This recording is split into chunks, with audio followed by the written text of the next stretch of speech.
عیسیاں سے کبھی ہم نے کنارہ نہ کیا، عیسیاں گناہ، عیسیاں سے کبھی ہم نے کنارہ نہ کیا، پر تو نے دل آزردہ ہمارا نہ کیا۔ ہم نے تو جہنم کی بہت کی تجویز، ہم ایسے کام کرتے رہیں کہ جہنم کی طرف چلے جائیں۔ ہم نے تو جہنم کی بہت کی تجویز، لیکن تیری رحمت نے گوارا نہ کیا۔ الحمدللہ ابھی آپ نے سماعت کیا زکوٰۃ کے تعلق سے، فطرے کے تعلق سے۔ یقیناً بندہ اگر زکوٰۃ ادا کرتا ہے تو میرا مولا اس بندے کو مالدار بنا دیتا ہے۔ بندہ اگر فطرہ ادا کرتا ہے تو میرا مولا رحمتیں عطا فرماتا ہے، برکتیں عطا فرماتا ہے۔ اور فطرے کے تعلق سے حضور نے فرمایا کہ جب تک فطرہ ادا نہ کرو گے تمہارے روزے معلق رہیں گے۔ فطرہ ادا کرو، ہر سنت میں فائدہ ہے اور ہر واجب اور فرائض میں تو الحمدللہ بہت ہی زیادہ فائدہ ہے۔ یہ چونکہ دیکھیں آپ، یہ آخری ایام چل رہے ہیں، یہ آخری جمعہ ہے، اور سوچا ہے کبھی سوچ رہے ہیں، کبھی دماغ میں بات ڈالتے ہیں ابھی شروع ہوا رمضان، ابھی شروع ہوا تھا اور ابھی ختم ہو گیا، ختم ہونے کو آیا۔ اتنی مقدس رات اللہ نے عطا فرمائی، لیکن ہم نا قدروں کو قدر ہی نہیں ہے۔ اتنا مقدس مہینہ میرے رب نے عطا فرمایا، ہمیں قدر نہیں۔ اللہ اکبر، لیلۃ القدر خیر من الف شہر، شب قدر 1000 مہینوں سے افضل ہے۔ ابھی بھی 2-3 روز باقی ہیں، 2-3 جو بھی روز باقی رہ چکے ہیں، اللہ کی بارگاہ میں بھیک مانگو، اللہ کی بارگاہ میں گڑ گڑاؤ۔ رمضان شریف کے ایام گزر رہے ہیں، توبہ کرو گے میرا مولا کرم فرما دے گا۔ مصیبتیں ہیں، پریشانیاں ہیں، لیکن کیا ہمارا ذہن بنتا ہے کہ ہم بھیک مانگیں اللہ کی بارگاہ میں؟ ہم میں بہت سارے لوگ ایسے ہیں جن کا ذہن بنتا نہیں کہ دعا مانگیں، دماغ میں بات آتی نہیں کہ گڑ گڑائیں، جبکہ گڑ گڑانا، دعائیں مانگنا اللہ کو بڑا محبوب ہے۔ جب کوئی بندہ اللہ کی بارگاہ میں گڑ گڑاتا ہے، اللہ کی بارگاہ میں ہاتھ پھیلاتا ہے، اللہ کی بارگاہ میں بھیک مانگتا ہے، تو میرا مولا اس سے بہت خوش ہوتا ہے۔ میں آپ کو مثال کئی بار سمجھا چکا ہوں۔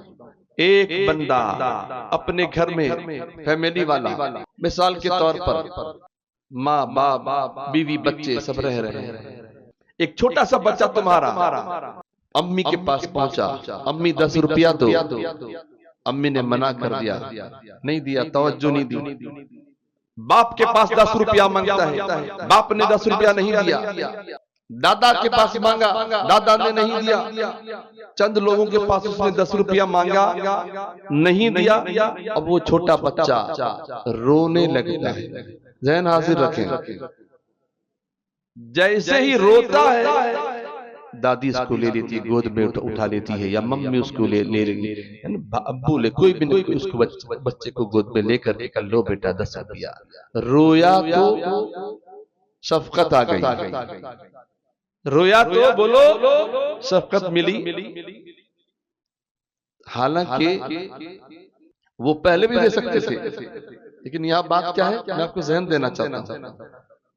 اللہ تبارک و تعالیٰ تو بے شک لم یلد ولم یولد، نہ وہ کسی کا باپ ہے نہ کسی کا بیٹا، کائنات کا اکیلا خدا ہے اللہ پاک، سب کو پیدا کرنے والا اکیلا پاک پروردگار۔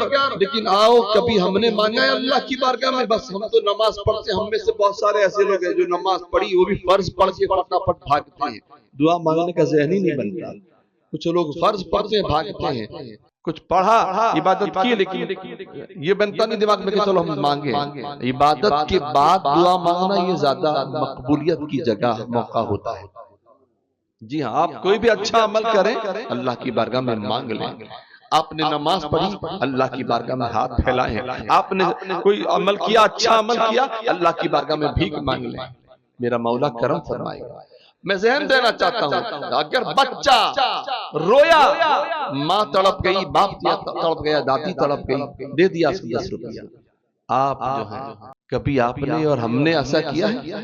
ہم کو مصیبت ہم پر بہت ساری ہیں، ہماری روزی میں پریشانیاں ہیں، ہم کو بیماریاں ہیں، ہم کو بہت ساری ہم پر بلائیں ہیں، کبھی ہم نے ذہن بنایا کہ آؤ اٹھیں اللہ کی بارگاہ میں نماز پڑھ کر کے، سجدہ کر کے، تہجد کی نماز خاص کر بتا رہا ہوں، تہجد کی نماز کا وقت عام دنوں میں تو نہیں، کم سے کم رمضان شریف میں تو آپ کو اللہ نے موقع دیا تھا، سحری کھاتے ہیں، اٹھتے ہیں، 2 رکعت نماز پڑھو، کم سے کم 2 رکعت نماز تہجد کی، رات کی تاریکی ہے، رات کا سناٹا ہے، آپ ہیں اور آپ کا رب ہے، اپنے رب کی بارگاہ میں بھیک مانگو، پریشانیاں ہیں، بلائیں ہیں، مصیبتیں ہیں، اپنے رب کی بارگاہ میں آنسو کو بہاؤ، سجدے میں جا کر کے اپنے مولا کی بارگاہ میں گریو زاری کرو، کر کے تو دیکھو، اگر میں خدا کی قسم سے اٹھا کر کہتا ہوں، اگر آپ اس وقت اللہ کی بارگاہ میں روئیں گے، آپ کی آنکھ اگر بھیگ گئی